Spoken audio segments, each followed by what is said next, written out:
Welcome to today's very long-awaited first book club video. First book club review from yours truly, the Hotel Earth 360 girls, Lexi and Ari. The first of many. We work with a 9-hour time difference. We work with a 9-hour time difference on top of working our own separate, Yes, 9 to 5s. correct. So imagine the type of coordination it takes for these two overachievers to make a book club review. Which is why at the top of this book club review, I'd like to say, please consider checking us out on other platforms. Obviously, we're here on YouTube, but we also have a lovely podcast that we would love for you guys to check out, which is also available here on YouTube. It's available on all major podcast streaming platforms. Please sign up for our newsletter to stay up to date. The information Lots for that, of good stuff in the newsletter. Yeah, it's lots of good stuff there, trust me. And you can find information on that on our website, which is hoteler360.com. You can go to the menu and hit newsletter to sign up. It's free. It goes to your inbox once a month, and there may be some other, updates that come through here and there, but the actual newsletter comes through once a month. Don't miss out. It's a great opportunity to get more awesome stuff from us. And of course, while you're on the website, please take a look at our written content. We have tons of stuff on there. And if you're feeling so generous, go check out our Support Us tab. So now that the good housekeeping's out of the way, I am super excited to talk about this book. It's been a very long time coming, me too. as you and I at least both know. I'm really glad for it because here's the context that maybe some other people might want to know. I don't know, maybe this is like not information that they care about, but you and I have not really talked about the book. We did our best to save all of our thoughts, comments, and concerns about this lovely hunkin' book until right now, so that we would not feel strange repeating ourselves potentially as She's we talk about right. it. She is right, you guys. We have not really talked about this book. We both read it separately. Yes. And we had a few exchanges oh wow, this is going well, what did you think about that, but we have not really discussed it, so you guys are gonna get a raw conversation today, which I mean, it's not like our podcast episodes, for example, aren't, but those are definitely more planned. There's a lot of research that goes into it. This was just kind of we read, we had thoughts, now we're gonna share them. Exactly. So yeah, There's actual coordination that goes into the episode, whereas for this book club, maybe a little bit about the sausage, how the sausage is made here. We created a form of how we wanted this conversation to go, and then we each took our own copy and filled it out. Yep. So this really is just from thought to what is it, forever internalized, externalized, put on the internet, Yeah, let's go with that. whatever. That Yeah, whatever. sounds good. I trust the lawyer. So, what are we talking about today? Today, if you guys haven't figured it out, if you haven't been tuned into our newsletters that have been teasing this conversation for months, we are talking about What If We Get It Right. It is a book by Ayana Elizabeth Johnson. She is a marine biologist, policy expert, writer, and Brooklyn native. She is co-founder of the nonprofit think tank Urban Ocean Lab, co-editor of the best-selling climate anthology All We Can Save, and author of What If We Get It Right? Visions of Climate Futures, which is what we are discussing here today. Just before we get into this, her network, this woman's network is just Amazing. incredible. So I felt very well informed, let's say, throughout reading this book. It is a nonfiction book, essentially about climate optimism. What if we get it right? It was shocking reading a book that ties in so many industry professionals across all disciplines, across all industries, across all approaches. It it was amazing, the wealth of knowledge that I feel like came from this book, because as Yeah. knowledgeable as she is, she pulled in so many diverse voices, and that to me was a really valuable piece that I Yeah. pulled from this book. Yeah. You could definitely, I mean, obviously the interviews were with different, we'll get to the structure in just a Yeah. second, but um, there are some common themes that run throughout the entire book. And you're so right in the ways that these themes can be talked about from different perspectives. She seemed to capture every perspective that could possibly talk about these themes. So, absolutely, hats off to just such a diverse and deep network. Yeah. Ari, do you want to tell us a little bit about what this book is? You want to give us a little description? Let's give a description and talk about the format of this book before we get too far into this convo. So, this book is a non-fiction text about how we could positively shape the future if we start making tactful plans toward reform, but not just environmental reform. She really makes it a point that this is a political, a financial, and economical, and just, in general, intersectional reform. The book consists primarily of serial interviews with subject matter experts, ranging from economists to journalists to scientists to entrepreneurs to youth activists. Literally, you name it, it's in here. With bits of inspirational text and prose, images, both written by the author herself and other poets that are just kind of sprinkled throughout for extra inspiration. Yeah, exactly. Do you Couldn't have think, said it would better you, would you myself. agree with that description? Yes, that's Cool. perfect. Well, this book is also, the formatting, as I said, is a series of interviews mostly. So I opted for the audiobook. Lexi opted for Mhm. the hard copy. And while we didn't necessarily intend to do, she's holding it right there. While we didn't necessarily intend to do one of each, I actually think this was very valuable research for this book, because the hard copy essentially just was not available in Italy.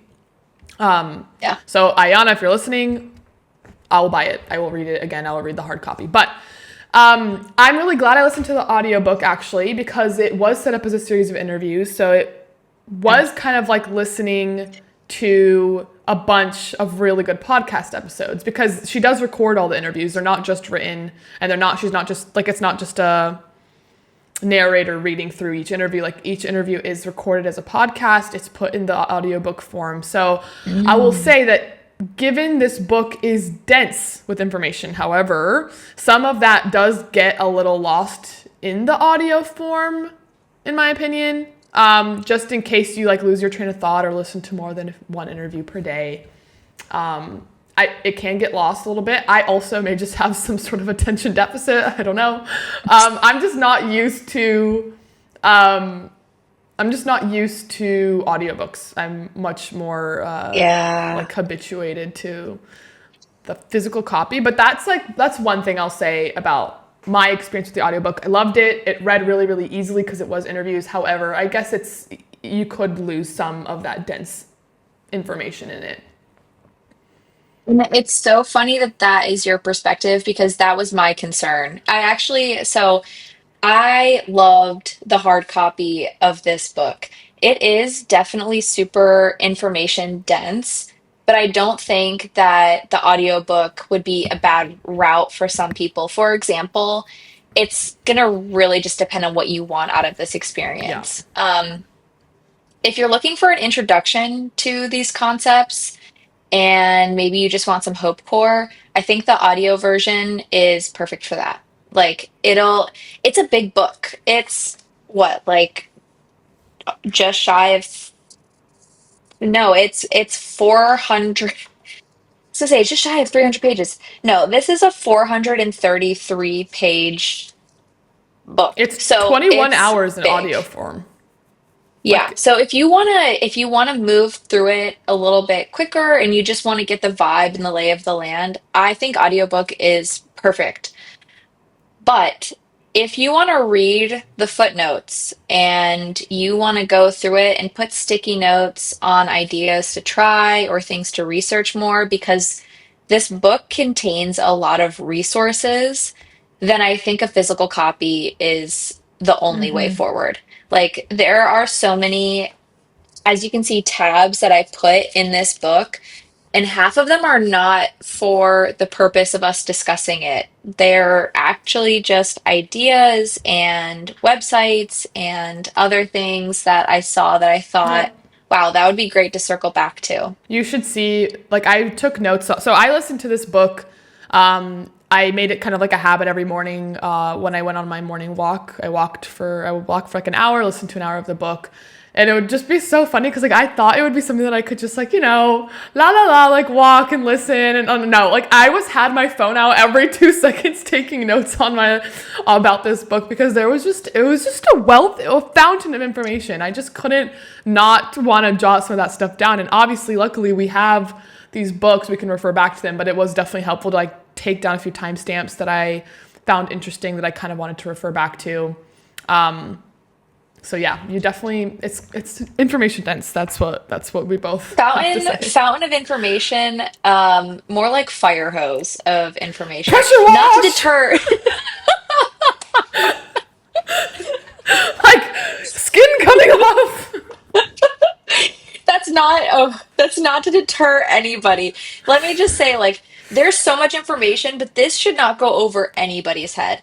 Like, you can definitely, if you read, if you're not a If reader, you read, there's if you read, if you are able to read, this will not go over your head. This is information dense, but it is not super technical. nope. And I think, in terms of like a realistic timeline to read Yeah, this, Ari already told you it's 21 hours to listen to. So, like, if you really wanted to sit down and knock it pull an out all-nighter, you could listen to it in a day. That's doable. if you wanted. But to read it, I think if you are someone who has a schedule similar to mine, where maybe you're Monday through Friday, you're booked out, like 8 a.m. Also, but I'm booked out. If you're booked out like 8 a.m. to 4 p.m. most days, and you typically have like a few free hours where you're just like you've got downtime, it took me 2 to 3 months to read this book, Oh, okay, okay. and I was like reading with purpose. Okay, that I So like the honesty there. It took me less. I finished it within a month. yeah, you did. You got through it really quick. But again, I think a lot of that is because it was easy to incorporate as a habit while I was doing something else, given that it was an audiobook. So okay, so Lexi and I thought it would be fun to we didn't share this with each other yet, but we thought it would be fun to share just 3 single words, different 3 adjectives, 3 words that came to mind when reading this book, and then we would share them together on this call. So, Lexi, would you like to start? Yes. I kind of broke the rules, but if I have, I did 4 words because my first one It's a is double actually worder. 2. Yeah. I could, I could, I could shorten it down to just 3, but I think the first word, there's not actually a single word for it, so I need both of them. Anyways, my 3 adjectives, if they can be called that: just transition, Okay. urgency, Okay. wow. All right. All right. I'll What were yours? mine okay.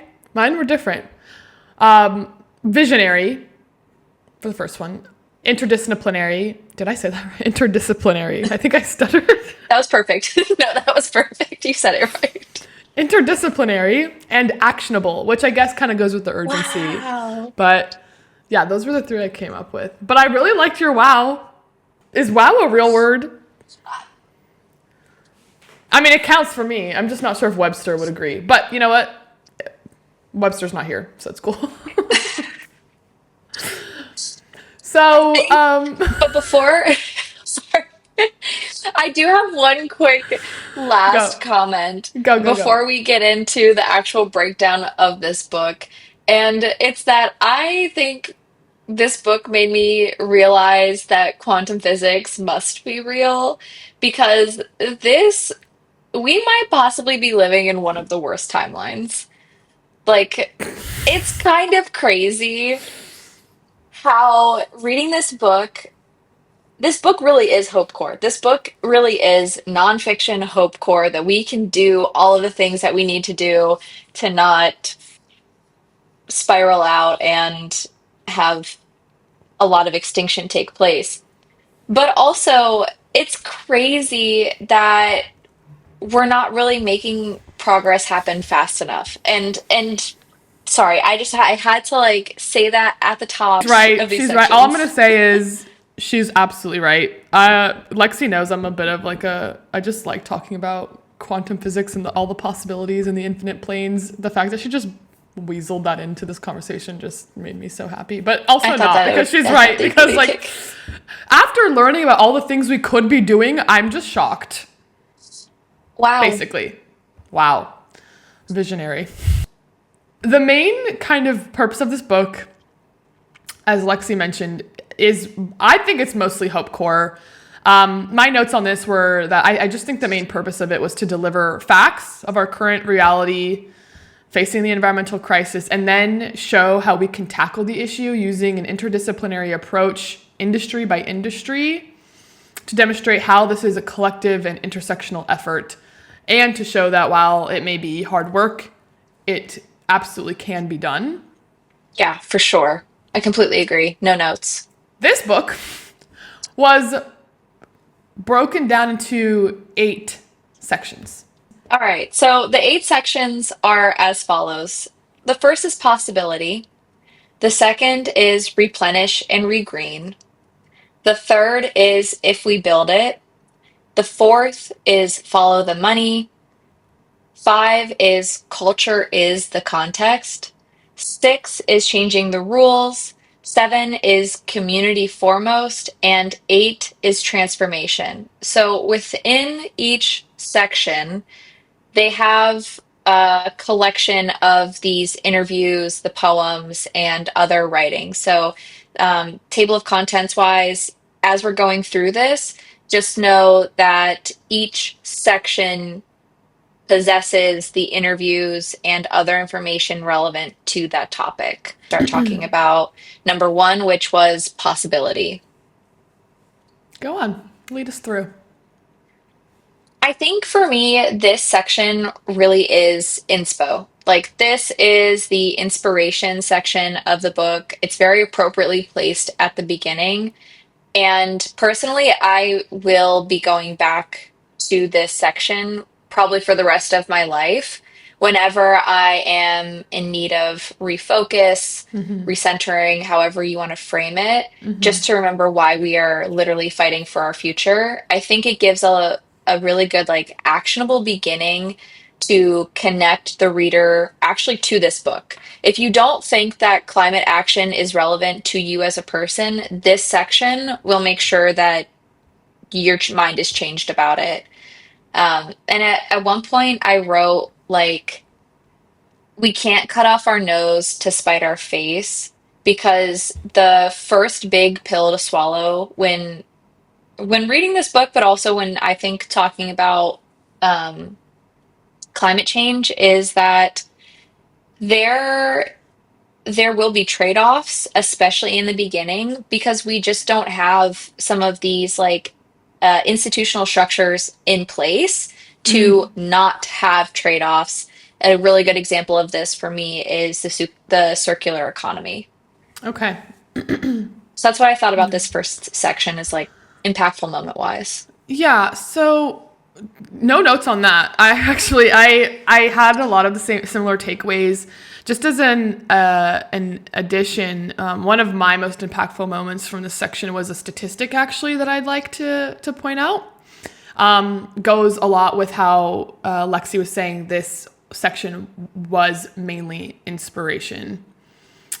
So the first stat that I'm going to say is not so inspirational. The second one, however, is. So bear with me. So apparently, allegedly, from the data in this book, 65% of Americans rarely or never talk about climate or even talk about it with their friends, family, or even think about it. So that's a little rough for me to grasp, just because I feel like, yikes, that's well over half of the United States. But 11% of Americans, aka 37 million people, are willing to become actively engaged, but have not taken any actions yet. And I just love that what kind of potential that suggests that we have for change. And that's something that really stuck with me from this section. Before you go on to your next point, and sorry to do this to people who haven't read the book yet, but one more thing just to tag on to these statistics. Later in the book, in one of it's either like six, seven, or eight, one of the last sections, um, they actually talk about what the percentage of climate deniers is in the United States.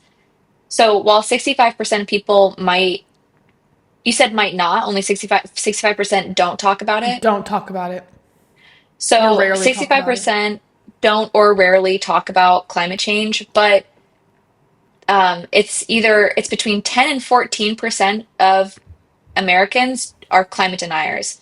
So while you have a lot of people that aren't necessarily talking about it, it's a relatively small proportion of the United States that denies climate change. True. So, like, all things considered, we have what, 80 to 90% of the American population is like aware of climate change, accepts that it's real, and it seems like a even like more significant portion is ready to make change on it. So, anywho, Yep. okay, tell me about section two. So What were your section thoughts? 2 is titled Replenish and Regreen. So as the title suggests, this is a lot about it's a lot about working with nature. It's a lot about agriculture and farming, and it's also about kind of like food sovereignty. So this was one of my favorite sections, Me obviously. too. Most people in the Hotel Earth world know that regenerative ag is like, and soil quality is like my favorite environmental subject lately. Like the last few years, it's just been something I'm just really, really passionate about.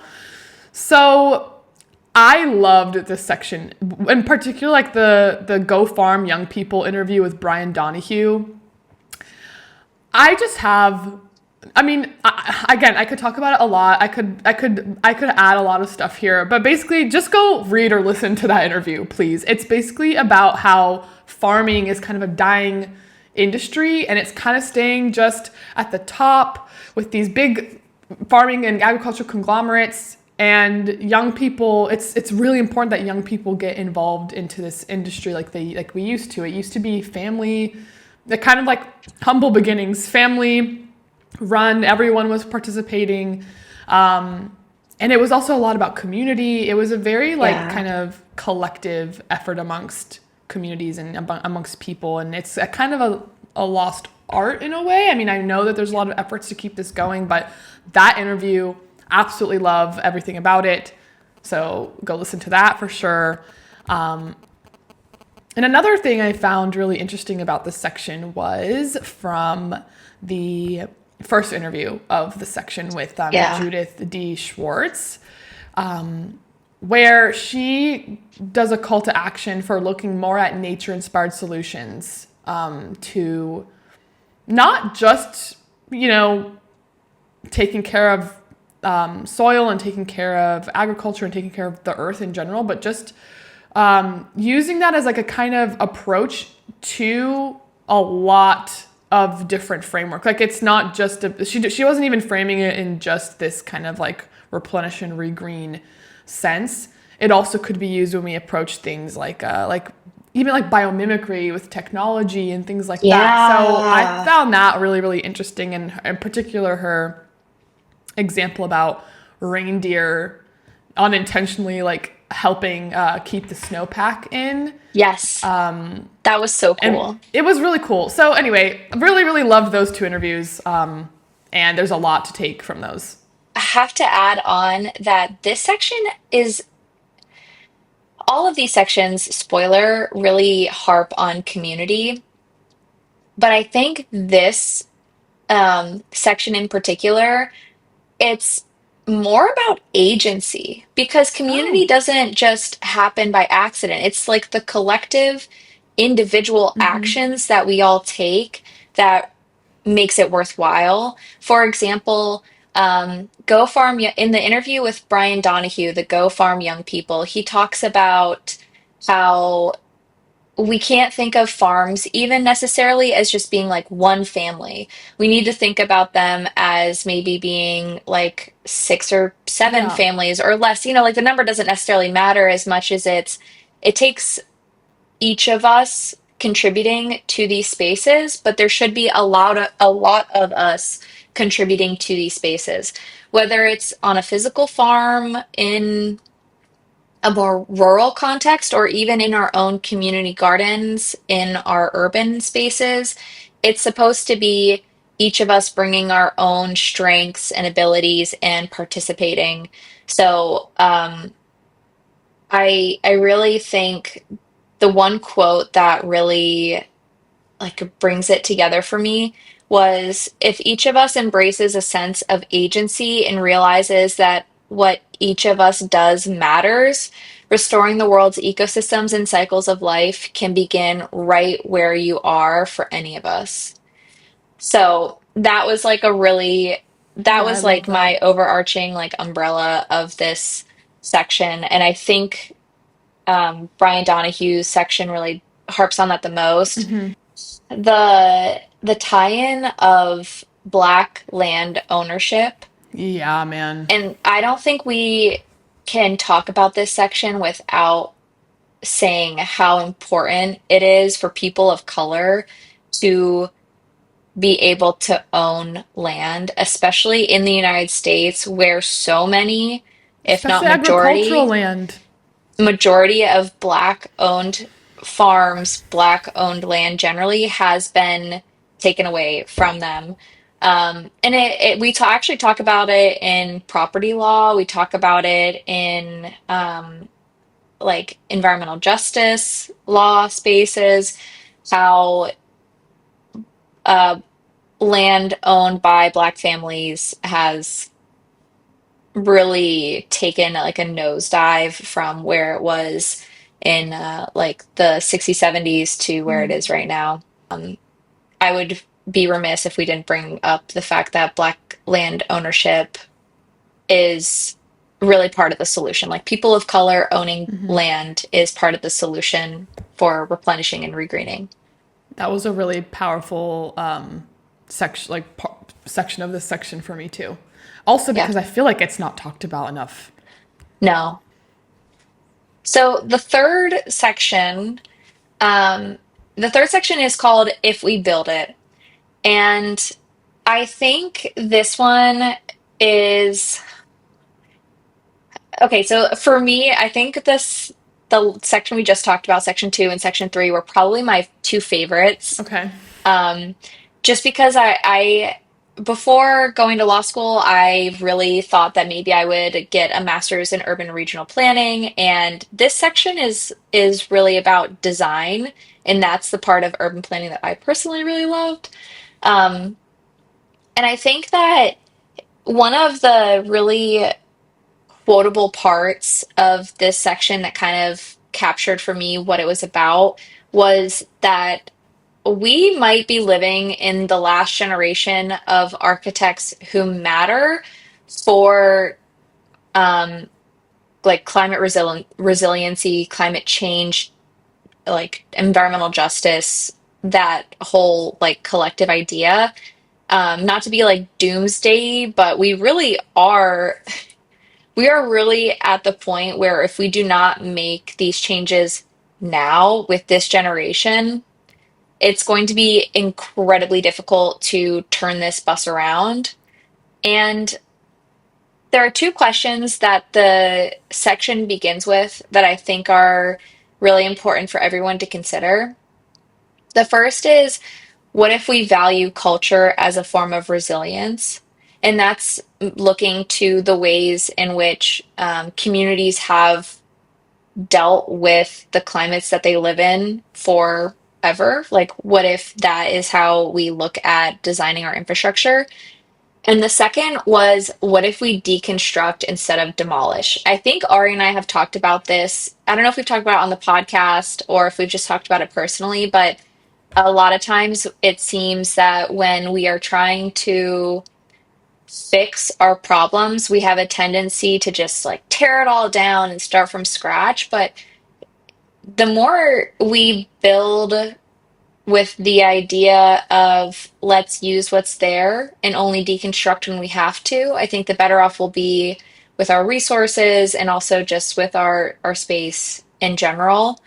Um, and the last thing I'll say before asking Ari what she thinks about this section is we really need to stick together. This section had a quote by um, Paola and Antonelli, I I believe. loved I loved that interview. Yeah. Yeah. Yeah. Her interview was about design for a changing world.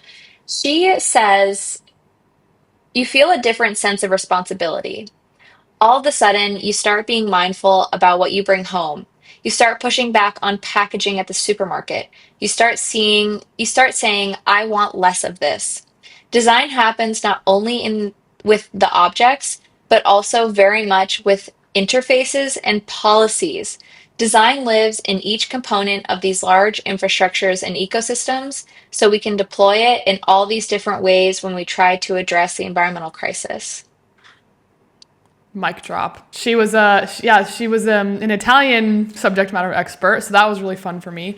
I almost said fellow Italian, but that would imply that I am Italian and I'm not. But but I really enjoyed that interview, and yes, like just that quote, the way she just like kind of challenges everyone to just reapproach how we've been doing it the whole time was really just kind of opened my mind a little bit more. So I really appreciated that interview. Brian C. Lee's comment when he said there's no project without conflicts and that we shouldn't look for consensus because it'll just hold us back from moving forward. And I wanted to know what you thought about that because I kind of think in this context it sounded reasonable, but when I actually think about that, like approaching all issues or like that, it's a bit controversial. That's for sure a hot take. That Like is that's a for bit sure a controversial. hot take. Do I disagree with Brian on this? Not entirely. Like it depends on the context, but I I do just think sometimes like it goes back almost to what I said for section 1. We there will be trade-offs. Like we cannot be in this like cut off our nose despite our face like yeah. mentality. There's going to be moments where something has to lose in order for something else to have to win. But I think we should be really paying attention to the losing aspects. Like culture should not be the loss. Um, Disadvantaged people should not be what is lost. Like more inequity should not be the consequence. Like there are things that we can prioritize as like, okay, we maybe don't need a consensus on it, but equity, justice, like those are not the things that should be losers. We do need to work together and making like people pissed off along the way is probably not the best way to have like a lot of reform done on a larger time scale. Like maybe you'll get that one project done, but like, I would love to bring in someone like our very good friend Naz in on this because she works in this industry. And she actually was explaining to me not too long ago that your relationships with these people and these clients, like as you are basically urban planning a city, as you are constructing buildings and building new communities, whatever that may look like. The literal infrastructure, the actual process for that requires really good relationships Yeah. with everyone. Because I mean, Yeah. within a city, there's a few major players, and you have to have good. If you are pissing some of those people off, I doubt that you'll be able to move forward long term. About it. I want to hear what you had to say about Follow the Money because this was a really like I thought this was a really broad section. It felt like there were a few different like this felt a little bit more amorphous than the other sections to me. Okay. I'd like to hear your thoughts. This section, I'll be honest, for me was the hardest to follow because I think I'm just, as much as I want to know more about the economic and financial aspect of this, of environmental reform, it's vast. I'm just, it's an area that I feel the least educated personally. So I was happy to listen in on this and learn something, but it was really hard for me to follow. But the sections that within Follow the Money that really stood out to me were the whole corporations do better with Kay Corley Kenna.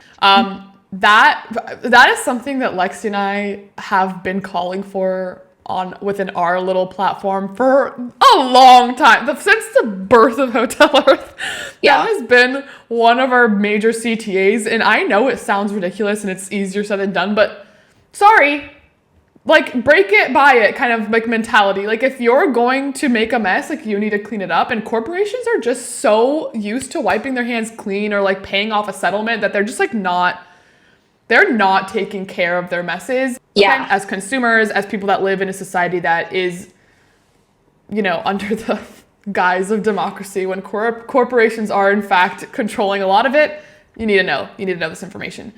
So I love that. And I'm super curious on your take on the Since Billionaires Exist section. I wrote down the term transformed capitalism here as something that really stood out to me. Lexi and I go back and forth about our opinion on billionaires. I'm sure we've even had a few of those recorded and put into a podcast, but For sure.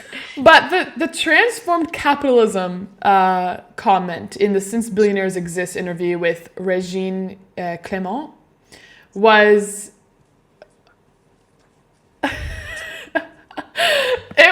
I found the whole interview a bit satirical, like, since they exist, but the transformed capitalism, what was the context behind that? Basically,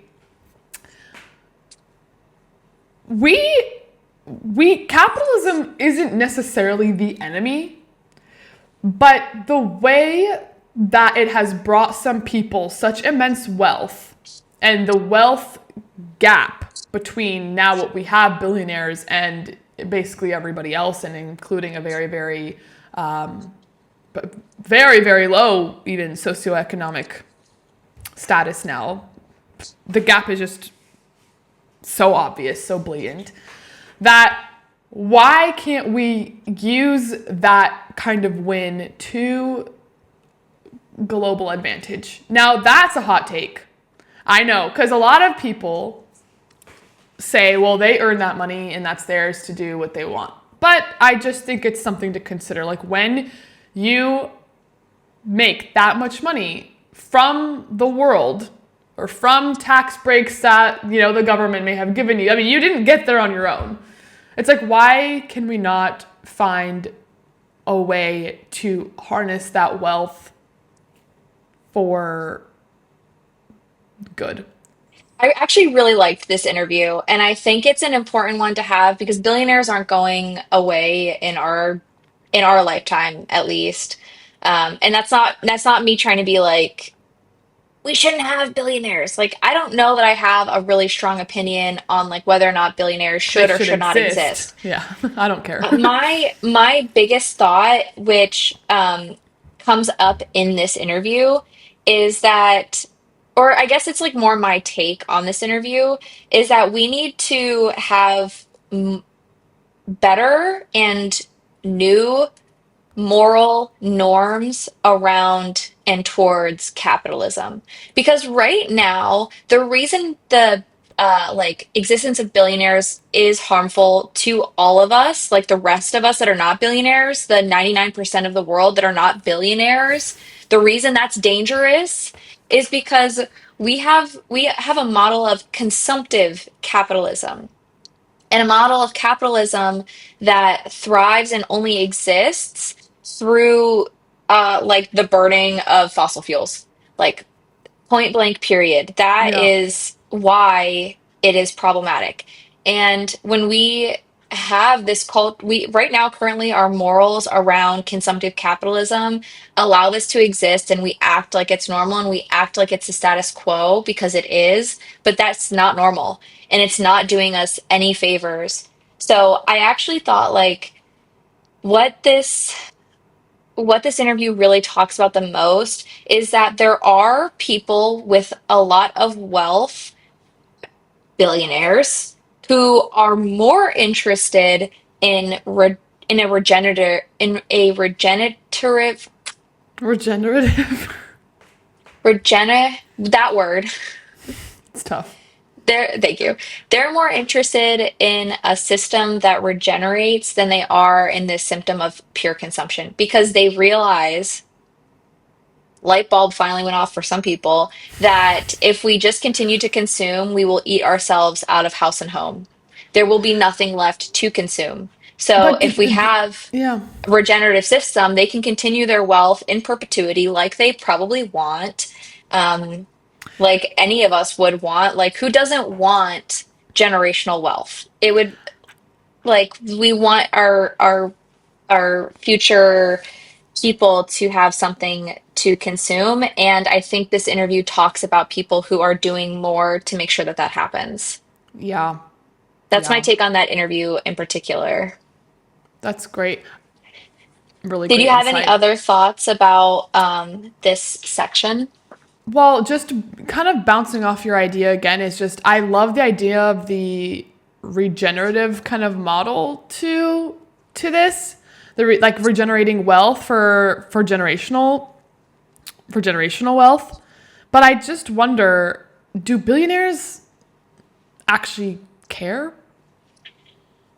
Like, Some of them do, because, and I say some of them do because if if they didn't, then this section, like this interview, wouldn't have like existed. There are people who are making a change. So my big like, if I had to describe this section in 3 words, follow the money, it would be divest, protest, invest.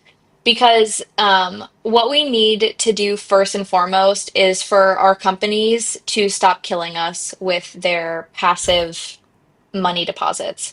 Um, so divest means you take your money out of like fossil fuels and you put yep, it into banks that only invest in green or renewable infrastructure, yep, which is not impossible. There are banks that exist that provide this type of investment strategy.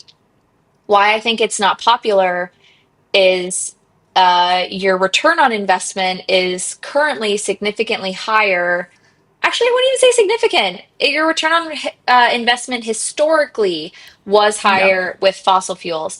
Now it's much cheaper to produce yep. green energy, renewable energy, than it is to do fossil fuel, FYI, in case you Well, missed it. and if we look at the actual those fossil fuel companies and we see where they're putting theirs in, it's not fossil fuels actually. A lot of it is a lot of it is green energy. They are diversifying their portfolio, so to speak, and You should too. maybe it's because they're killing the planet, and they realize if they don't, we're all gonna, Bye you bye. know, perish. But Sucks.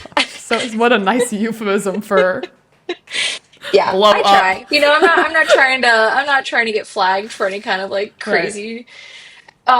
But I think Apocalyptic the interview vision. with Bill McKibben really talks about like this company divestment. Yeah. Um, and in that interview, they talk about a study that took place looking at the financial holdings of like big tech companies such as Google and Apple because they have a lot of money and they have pledged to go net zero, which means like no more fossil fuel emissions, da da da da. Da. So, quote, well, it turns out the money these tech companies have sitting in the bank is producing far more carbon than anything they're doing with their operations because their deposits in the hands of the bank become investments in the fossil fuel industry. When that bank when that bank forward analysis, which is like the group that did the study, when they factored in these new numbers to like Google's carbon emissions, their carbon emissions went up 111% overnight. So like net zero where? Wow. So that was like the divest aspect for me. The protest is uh this is why I'm saying like the this section to me felt a little amorphous. Like it was simultaneously all over the place while still being like relatively clear on what the message is and like the calls to action. But on the protest piece, everyone who is over 60 needs to go sign up for Third Act. Tell your parents, tell your grandparents, tell your family and friends, tell your boss, tell your coworkers. I don't care who you tell. But Third Act is a group that was mentioned, I think, in the interview with Bill McKibben. And Third Act is a group of community, it's a community of Americans over 60 who are determined to change the world for the better. Third Act harnesses an unparalleled generational power to safeguard our climate and democracy. They're the ones who are, or I shouldn't say like they are the ones, but that group is primarily focused on like community level actionable change. Because one of the big things that we need to do in order to change the way that our economy runs in America, and I would argue probably other places, like most of our world's economies are kind of similar to one another in how they implement change policy wise. This group pays attention to what our state public utility commissions do. So if there is something, or like they also pay attention to like environmental permitting commissions, their focus is to publicly comment on these different initiatives to tell them what the actual impact is because when our commissions are making changes for us, they will ask what the public thinks, but how often does the public even know that the commission is looking at this like application or permit or this, that, or the other? It's very hard to like keep Yeah. track of all the things that are happening. It's not in our newspapers and our local journalism like it used to be. So groups like Third Act have individuals that actually mobilize to comment and let our like different political groups know how this affects us. And the last thing that this section talks about that I think was really impactful was the investment part. And that comes directly from the interview with uh, Jigar Shah. Oh, yeah. That was an Wow. awesome interview. What a fantastic interview. Like, he talks about investments, he talks about our tax dollars, he Yeah. talks about energy infrastructure, he talks about how the technology we need to transition off of fossil fuels exists and it exists at scale. We just Yep. have to freaking do it. Like such an optimist. And I think that his interview was really incredible. And that's all I have to say about this section. The one last comment I'll make, which was not brought up here, and I don't think I actually caught it in the changing the rules section, which might be where it would have fit section 6, but when you were talking about like consequences for corporations that like give us things that we are then responsible for and how it should be the other way around, like plastic packaging is a good example. Um, right now, we don't really have a penal system in the United States that actually really, I think, works to criminalize, like formally criminalize things that polluters do wrong. What I mean by that is when someone pollutes, whether it's an individual or a corporation, it seems that most of the time the penalty is to pay a fine. But it's a It's BS fine that is like a pin and like what is it? What's the saying? The drop of the pin and the haystack needle a and the drop in the ocean. whatever it is. It's Nothing. irrelevant. It's nothing. It's like, It, it's yeah. the random dollar bill you found in your purse. Like it's Yeah. for them It's it's just it's like, cost of doing business. It's like literally factored into their cost of yep. doing business. So I think part of follow the money, that section, we also need to be thinking about the penalties people pay for doing things that they shouldn't be doing and looking at how I'm not an advocate for the criminal justice system in America. I'm not like everyone needs to go to jail advocate at all. I'm just saying we need to rethink punishment because clearly fines and money for corporations doesn't do the trick. So there needs to be some other kind of like stick for when people do things wrong. What Lexi is also alluding to. I want to give you some market summaries for two major chemical companies that have been publicly, it's been publicly brought to attention how they pollute. They've made movies about these companies, and then they pay a settlement, and basically they just keep doing business as usual. So when I say settlement, what am I talking about? It's a hefty settlement. Like for anyone like you and me, it's usually like multi-million-dollar settlement that these people have to pay. Yeah. But I just want to draw attention. So even if it's like a $20 million settlement for polluting, okay? 3M is worth almost 77 billion US dollars. Like DuPont Dead. is worth nearly 28 billion US dollars. So when you make a monster company like this pay a settlement of a few $1,000,000, it is literally nothing. It is literally nothing. It is that crusty dollar bill that they find in the pocket after the wash. Like, as Lexi said, these are just expenses factored in to the business Yeah. plan. Yeah. So we need to be aware of the company's context as well. If you It's can like even prove causation, if you can even prove causation, let me those just, are sorry, those not to are like the derail, but those are the times when like we have like a movie like Dark Waters, and like, we have a movie that shows, and that those are Aaron just Brockovich. another great example. But these are just this is unfortunately it's a very small percent of cases that actually even go all the way to settling because they've gotten so good at this game. Section 5, culture is the context. Now, I posted a little clip about this section on Instagram. Go check that out. I loved this section. I knew you would. I saw a rom-com and I was like, Ari's gonna love this. She's gonna eat this up. Lexi knows me. Culture is the context. Okay, so little insight into my personal interests. I love movies and I love And books music. and music and storytelling. Everything. Yeah. So when we're talking about pop culture and its relevance into us moving forward in the environmental space, I cannot emphasize enough how important that is.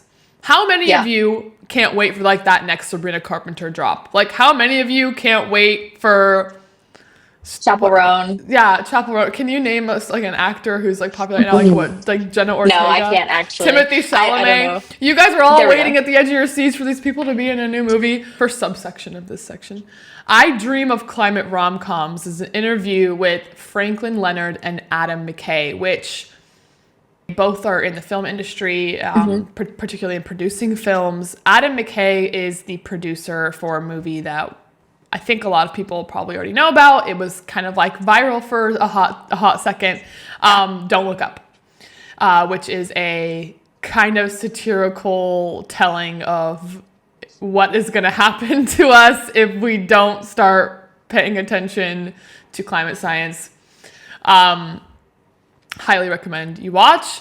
But this whole section was basically trying to convey how important it is to talk about or even just mention environment in pop culture, Yeah. in movies, in music, in I don't know, you name it. What are you watching? YouTube? Like, you know, like it needs to be mentioned. It needs to be involved with the stuff we're consuming because it's influential for us. We even have a nice stat here that I pulled from this section, which is in a survey post-screening for Don't Look Up, climate concern skyrocketed 3 times higher after watching. Yeah. I loved that quote. That was awesome. Yeah. That was awesome. I wasn't even expecting like those kinds of results. And I mean, this is the cool thing about Don't Look Up is they had like really popular actors in that. Not that you need to have, I'm not trying to say we shouldn't put actors who are maybe don't have those big names into these movies. Like absolutely should. Like it's all part of the storytelling. But like when you have someone like Leonardo DiCaprio or Jennifer Lawrence or Timothy Chalamet in a film and you just know you're going to bring a huge crowd to watch, like that is a lot of impact. Yeah. So another thing that I loved from this section is this following quote. It's a battle of hearts, not minds, and heartstrings are pulled by storytelling. And that is something that I talked about on our Instagram. I love that quote. It's something that I feel like we all already knew, but didn't quite know how to verbalize. We've all heard the importance of storytelling when it comes to environmental reform, because that is how you connect with people. Telling stories is a way that builds community across the world. Across cultures too. Across cultures too. It's a really great way to connect those intersectional dots of this issue, I think. So when we hear about the environmental crisis and we know that it's a battle of hearts, not minds, I found that really powerful for the following reason.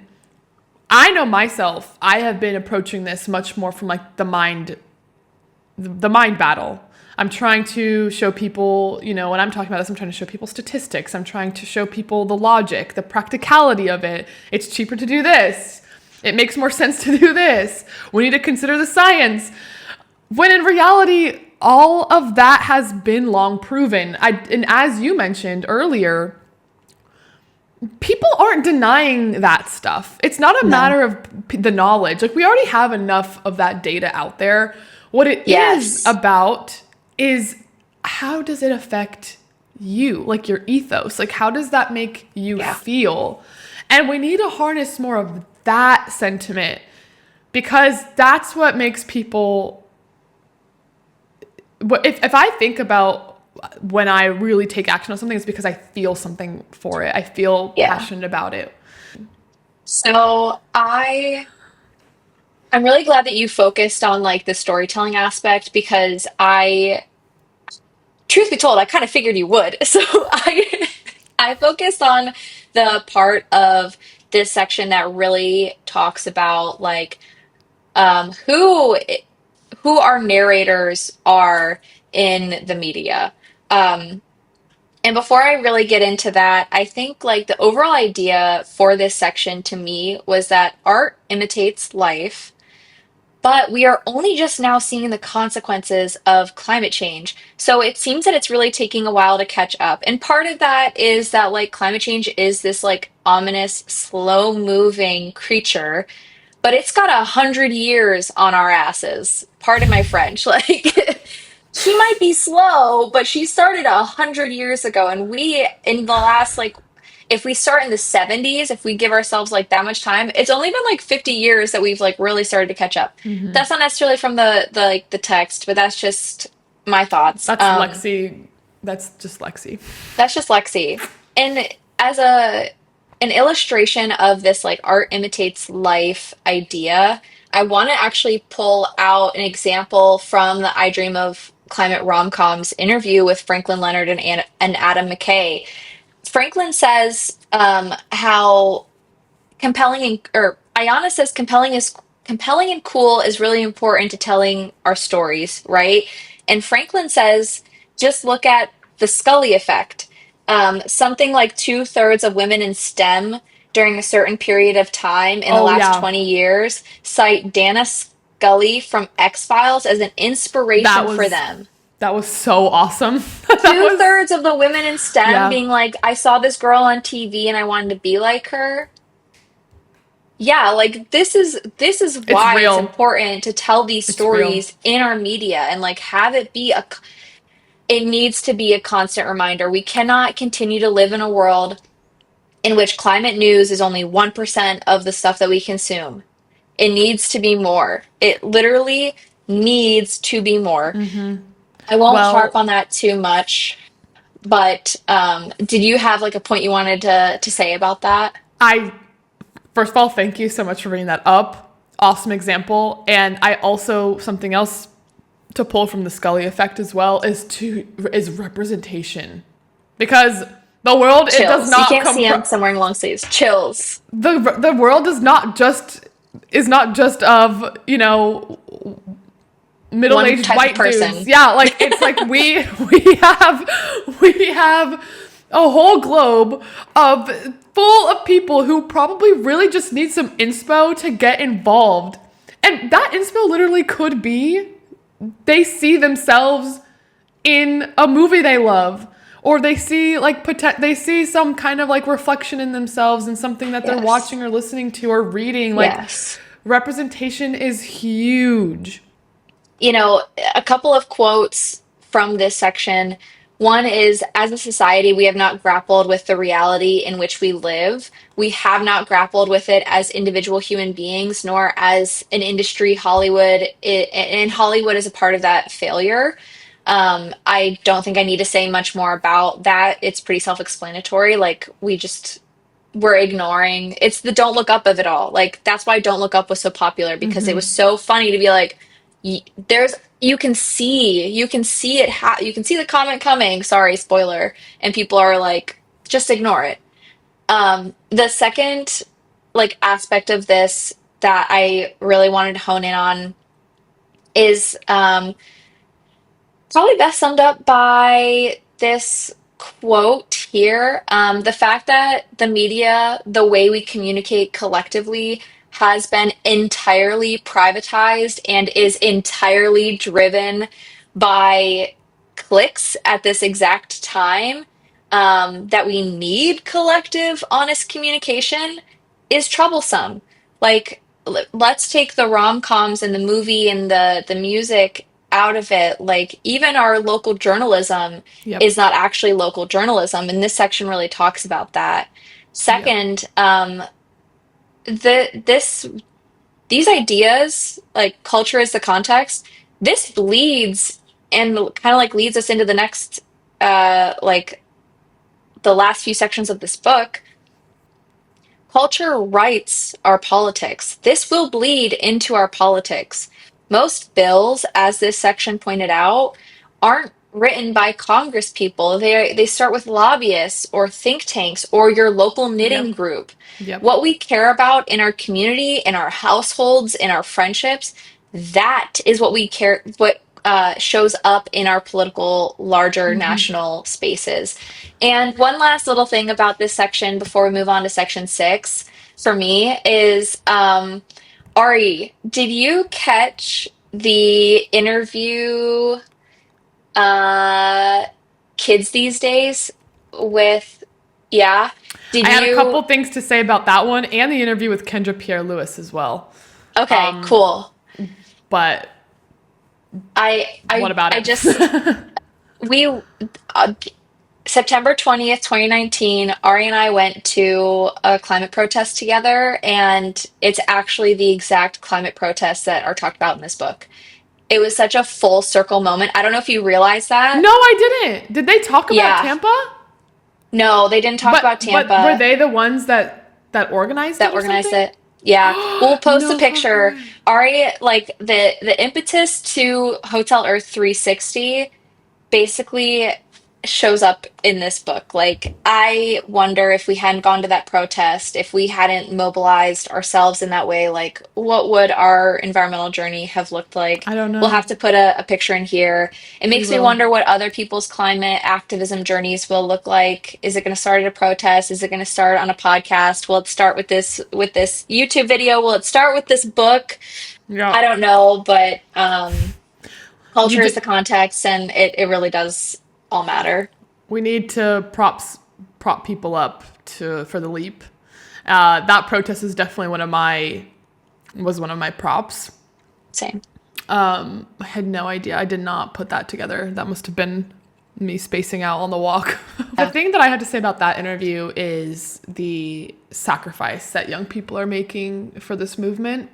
Oh, yeah. Those two young women, I apologize if I say their names wrong, but it's I think it's Zia Bastida and Aisha Siddiqa. They are young, generation Z, maybe even Alpha. I don't know Yeah. exactly how young they are, but I think I'm so sorry, Zaye Bastida, she graduated undergrad in 2024. So, whatever okay. that makes her, a baby. So a baby. She was born in 2002. Yep. Okay, so that's still Gen Z. Anyway, point is, they both discussed how they sacrificed a lot of their dreams for this. Not that, dedicating their youth to this movement isn't something they're proud of or isn't a dream for them, but they For both sure. discussed that they had other career aspirations that they put on hold because they knew of the urgency of this. And I just found that so inspiring. I do think there's a lot to learn from young people. I think There sometimes is. we have the tendency to turn our head from the younger generation because we're like, oh, they just don't know, they're not experienced, which in some They're ways maybe, naive. or they're naive, which in some ways might be true sometimes. But there's a lot to learn from the younger generation, what they're willing to do for their The future. sacrifice. Yeah. Kendra Pierre Lewis was like, I feel like she had my same energy. She was just all over the place. Yeah. They even said I think Ayana even said at the top, she's like, Kendra is like a firecracker. She tends to like go on tangents. So Ayana says, Kendra consumes a shocking amount of media and is one of the most well-read people I know. She's a human encyclopedia prone to tangents. I read that and I literally was like, Ariana? She's talking about Ariana. I was She like, said Ariana really funny there. I was like, Hmm. that's such a weird way to say my name. So I was like, oh my God, relatable. All I gotta say is, what a smart woman. She's been working in media for a long time. Yeah. She's primarily like been in like an environmental journalist, but what she tried, her call to action here when asked was, she had many, okay, she had many, but the one that I really, really liked from her was when she said, we need to stop niching environmental news. She's like, and Yes. you alluded to something similar when you started talking about this section, but we need to stop. It is a political issue. It Yeah. is a design issue. It is a sports and, leisure issue. Like, it is not, environment is not its own section. Environmental stories and reporting needs to be done on all fronts. Yeah. Like, it needs to just be included in the rest of the reporting. So trying to look for individual environmental stories and reporting is actually, I totally agree that it's a kind of a backwards approach. It's retroactive. You're niching it. You're putting it into a category that makes it really hard to see how it connects to everything else. And you're also probably just going to look for stories that are just environment, because when it starts to seep into politics and other things, you don't talk about it because you don't know where it goes. So it's like, no, that's how it's supposed to be. Like, it is an intersectional problem. So I found that really interesting as well. Yeah. Anyway, yeah. Section 6 was about is called Changing the Rules. Mm-hmm. This got a lot more into politics and our judicial system. Yeah. Which I know my girl Lexi probably has tons to say, but the things that stood out to me were the sections a lot about the Green New Deal and the Blue New Deal, which I never heard of before. We all know, hopefully, what the Green New Deal is. One thing that stood out to me from that section, it was an interview with Rihanna Gunright, was fossil fuel infrastructure is actually cheaper to put in Black and brown communities. This goes back to our redlining conversation that we had a little bit ago. I think that explains a lot, and it's unjust for us to make certain communities deal with the aftermath of that kind of industry and infrastructure just because we designed our cities that way. This is like an aside. That idea is uh, like very much talked about in environmental justice, like broadly, because in the United States, historically, we have cited our most like pollutive and harmful industries to easily go into Black and brown people of color communities. Um, and I believe that uh, Black communities are more likely to have polluting industries there than like generally poor communities, because is like race is the element of what made these industries be able to go there. Like they didn't have proper social representation in politics, and with like the systemic racism in this country, people were more than fine to put these like um really harmful polluters in their spaces. So yeah, I thought that pointing out the fact that we can't continue to do that, that's an equity, but like a point on equity was really important for this book. Yeah. Now, I don't know about you, but I had never heard of the Blue New Deal It's before I not read really a this. it's a thing. It's an It's Elizabeth not, Warren yeah, now thing, but it hasn't gone through all the rigmarole that the Green New Deal has. correct. And I thought that it was interesting that this interview was with Jean Flemma. Yes. And the quote that stood out to me was that there's a big blue gap in the Green New Deal. Essentially, what it's referring to is we don't mention the ocean, like, at all. Which is a shame, because the ocean is responsible for a lot of the regulatory processes on this planet. Think massive carbon sink, think the amount of biodiversity that comes from it. Think food. It's got a plethora of different types of ecosystems that contribute to many, again, very necessary regulatory systems that we have on this planet. So that is a shame that it's not mentioned. I don't know if it's not mentioned at all, if it's not mentioned much in the Green New Deal, but I do recommend people check out, like, hone in on that interview as well, because I learned something. Finally, this one just made me think of Lexi in the See You in Court interview with Abigail Dillon. I just thought this was just comical. It reminded me of her so much, and it just says, "Why do we put up with this? Cancer, etc." Gonna set it better myself, TBH. It's just like, honestly, retweet. I don't know. I just, because we ask ourselves that question a lot here. It's just like, why are we dealing with this? Why do we allow this to happen? To your point about like the Green New Deal not really mentioning the ocean, that's like the Paris Climate Agreement's not mentioning fossil fuels. Like it's giving the same energy. Like not, Still I can't don't think believe it that was, information.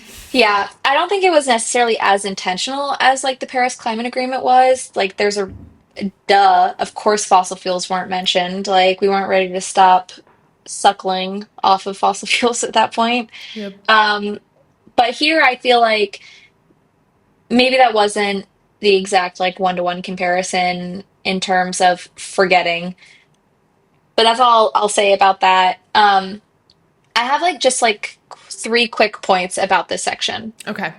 The first is that this section literally highlighted why local civic engagement is needed to make these sweeping changes.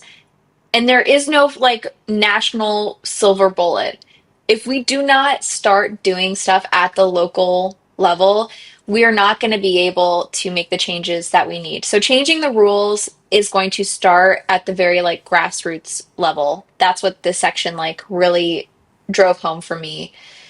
The second aspect is that it needs to be a just transition. Like you were pointing out, and how we kind of discussed the idea, siting is like, for people who maybe like haven't heard that word before, siting means picking the place to put a project and then permitting it to go into that space.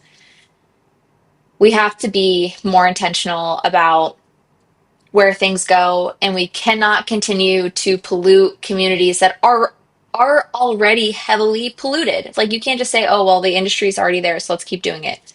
No. Negative. Lastly, negative. Lastly, the see you in court interview, I I knew was that was gonna like, be her bread and butter. my big, without spoiling it for everybody else, my personal thoughts on the court system is that our judiciary is not there to make changes.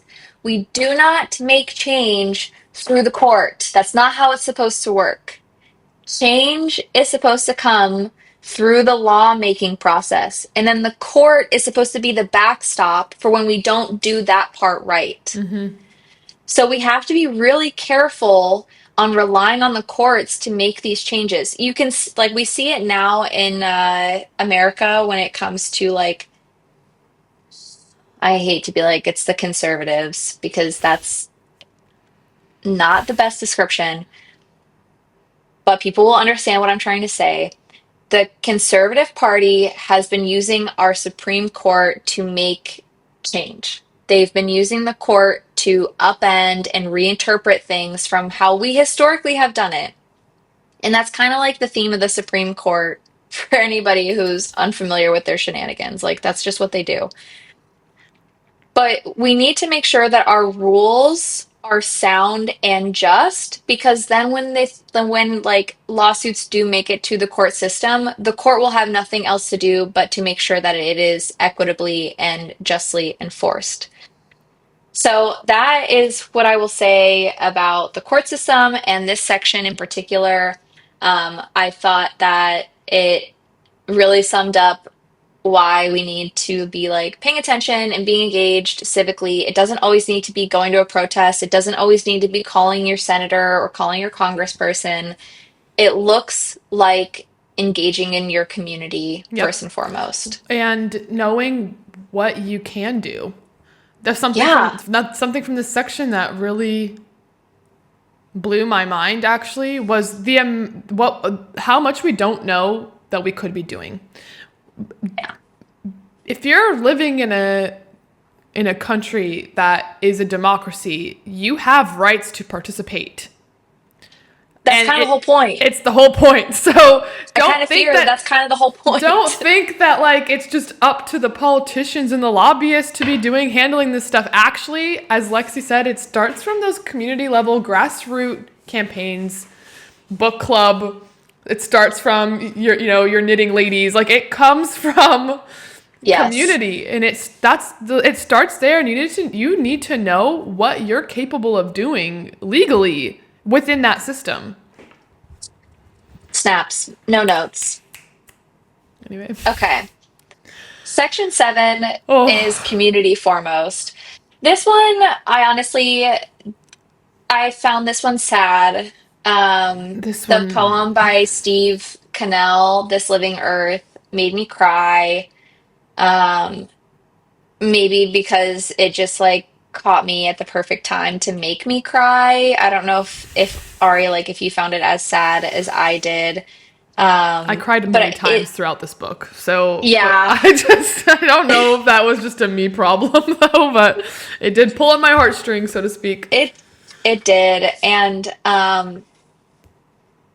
it's just hard. I think maybe it just resonates with me too much. Sometimes like I certainly am not sacrificing as much as I absolutely could be in the sake of like changing our world around us, but it's heavy. Like there are some really heavy ideas in this section, like disasterology, the interview with Samantha Montano talking about like how people's homes are going to be uninhabitable. How do we transition people out of their home?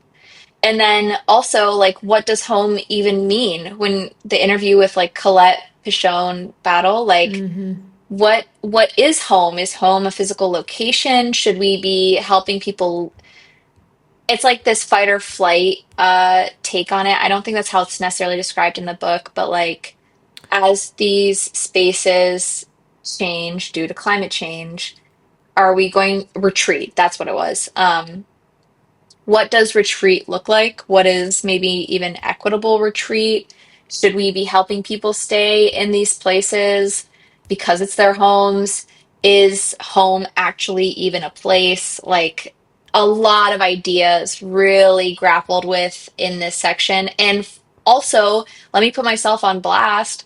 Ideas I personally don't get. Like, I'm not an Indigenous person. I don't live in a place where my community has been like chased into this like very small physical location. And now, if you ask us all to leave, we have the potential to lose our culture. And that is what some of these communities are facing. So, it was really difficult to read and to sit here and feel like not only am I unable to fully grasp what this all means, but it is there are questions that I can't answer. Like there's not much I can do other than support the Yep. communities that this will impact the most. Yeah, I was just happy to be learning about it, honestly. It's just so much Yeah. new information that like you said, I can't relate to it. I just want to be there in these communities' corner as a supporting friend and figure. Yeah. The Building Indigenous Power interview with Jade Bigay was really enlightening for me. The amount that we can take from these ancient kind of cultures. Share. Yeah. Well, yeah, sorry, not take. Take is definitely the wrong verb. The amount that I meant take in the sense of passing down knowledge.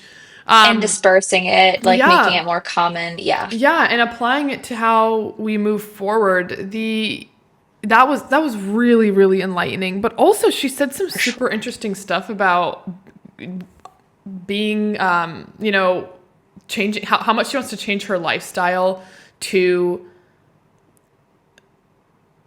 be a better pillar for those communities. How she said she's no longer going to be traveling on airplanes ever again. She's ready to stay Yeah. immobile. Is it immobile or immobile? Not me. Potato, potato. Not me making up words. she's ready to be immobile and just kind of change her lifestyle to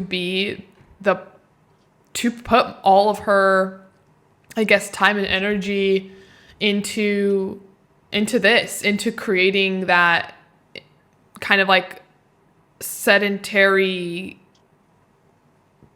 community that harnesses that kind of knowledge. I don't know exactly how better to explain it, but essentially it wasn't about seeing the whole world. It was about taking care of your little world right there.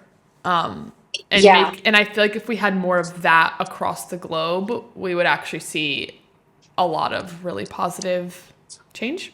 Not saying don't take that trip to Greece. I'm just saying it's an interesting concept to maybe focus more on like what you have right there, what you have within your community, and bettering that, than trying to like what you have on your own planet and not what Mars has to hold for us. for Like, example. just, Just as an just an idea. idea. Yeah. One more thing I found interesting from this section was that I believe this was from the Diasporas and Home interview with Colette Pichon Battle, where it actually is a proven fact that people of color care more about the planet, care more about the climate crisis and the environment.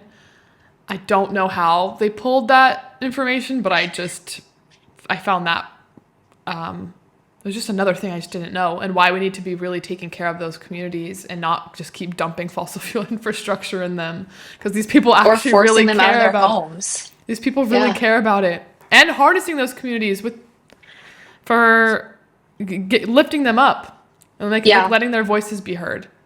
One couldn't agree more. I think it wasn't in this section, but you made me just it called back an interview where they talked about, I think it was in actually the second section, Replenish and Regreen, when they were talking about people being brought from primarily Africa to the United States, how they would braid seeds into their hair in order to like bring part of their Yeah. culture with them. Like, How cool is I that?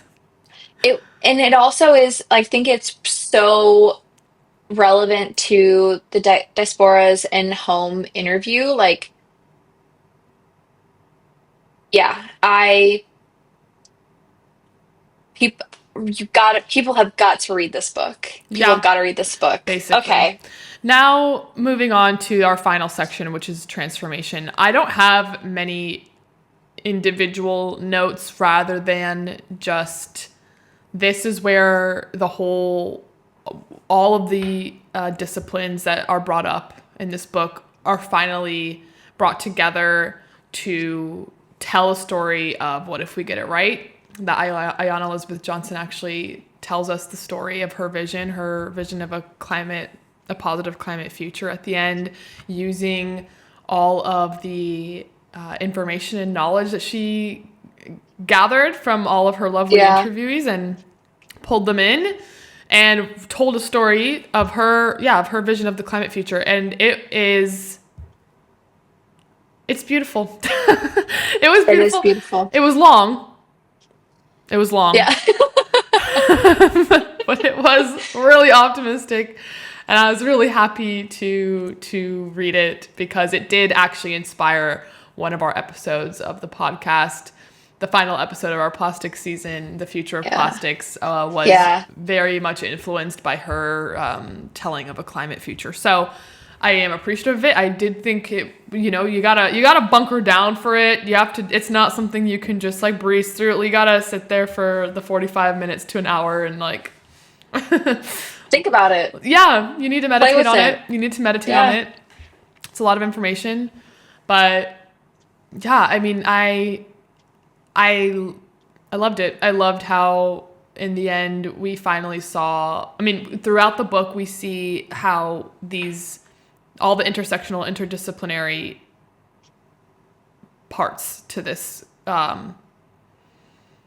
problem that we're facing, and we see at the end how it all comes together, how it's not separate, how collectively people across every single industry don't need to drop what they're doing, like the young people that we mentioned. I think it was from section 5, who sacrificed everything to be a part of like of the hands-on movement. It's actually people that are working like in every single industry and every single job that also need to see what they can do there and in that industry. Yeah. Nurses, accountants, Lawyers, people, I mean, everybody. scientists, marketers. It doesn't mean that you have to drop everything and go work in climate solutions or climate science or, resource management. It's every single industry and it's like all hands on deck. Yeah. I have nothing else to add. I just have some closing thoughts if we're ready to get Closing there. thoughts, Lexi. So, first and foremost, I'm so glad that this book was told by a Black woman. First and foremost. Her beginning little story also made me cry, but that could just be because I could I'm literally cry emotional. right now. Yeah. You and I, we each made a video talking about our joy in the environment, why it matters so much to us. And thank you to Ayana Elizabeth Johnson for sharing your story, why it mattered to you. It inspired us, clearly. I think it's important, clearly, after we've talked for more than 2 hours. You all probably won't get full two We're hour gonna need to review, edit some of but this down, but yeah, yeah, her and I have been on the phone for 2 hours. yeah. Bob is going to help us immensely with editing Bob, this video.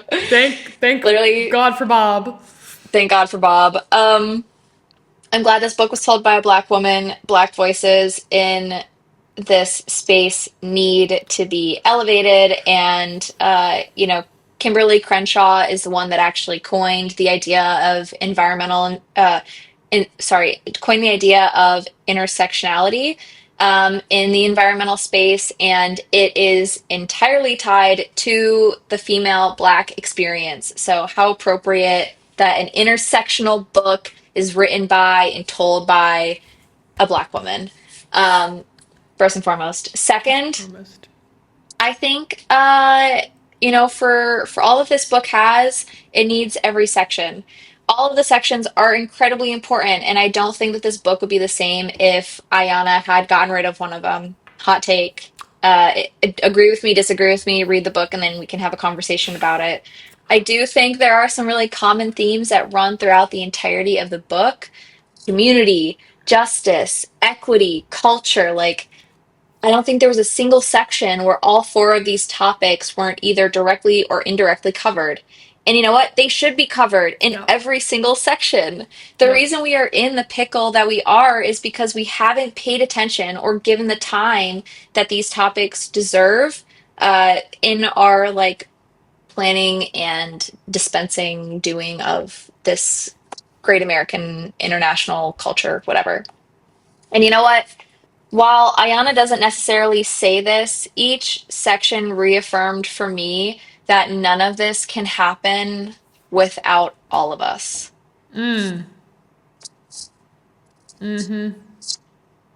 That's it. What do you got for me, Um, Ari? love that closing statement. No notes on that final sentence of yours. I think that I agree with everything you just said. A closing thought I have, I guess, just in agreement would be that I don't think there. I'm so glad that we finally have people like Dr. Ayana Elizabeth Johnson, that we have platforms like intersectional environmentalists, for example, that we have more conversations Yeah. about how intertwined this is in everything that we do. And I think this is a great starting point for people who, if you want to figure out really like, how does this affect this? How does this affect XYZ? If you're curious about maybe even your industry and how it has anything to do with something you're working in or you're interested in, this is a great place to start because she really does touch on everything. Yeah. And I'm really glad. I feel really fortunate to have read this. I feel like I learned a lot And I look forward to any other work that she puts out. I will be a Likewise. blind follower. Likewise. And I'll be right back. I was like, where is she going with this? I have no idea. I was like, is she going to bring out like a new animal? All right. Oh my God, I no. had no idea. Okay. I'm having a hard enough time taking care of the two I have. The last thing I need is a third. New announcement. 1, 2, 3. In case you can't see, this is what you guys can expect for our next book club read. The one and only 1984 by George Orwell. As a preview, this wrecked my life. And I had read this before. At least I thought I did, but I think I was too young to give a damn. Yeah. Reading this in my fair. 20s and understanding the implications and given our current political climate, I was down bad. You guys may be wondering, what the hell does this have to do with the environmental conversation? Well, you're gonna have to You're just gonna wait find and out. see. You're gonna find out. So Yeah. tune in to our next book club episode or review. Given the fact that this one took so long to organize, I can't give you a date of when that's gonna be. I'm hoping it'll be less than the 3 months that we were working Yeah. on getting this one up. I can just about guarantee that this will be less than 3 months. It's just shy of 200 or just shy of 300 pages, I think, is what it boils down to for this book.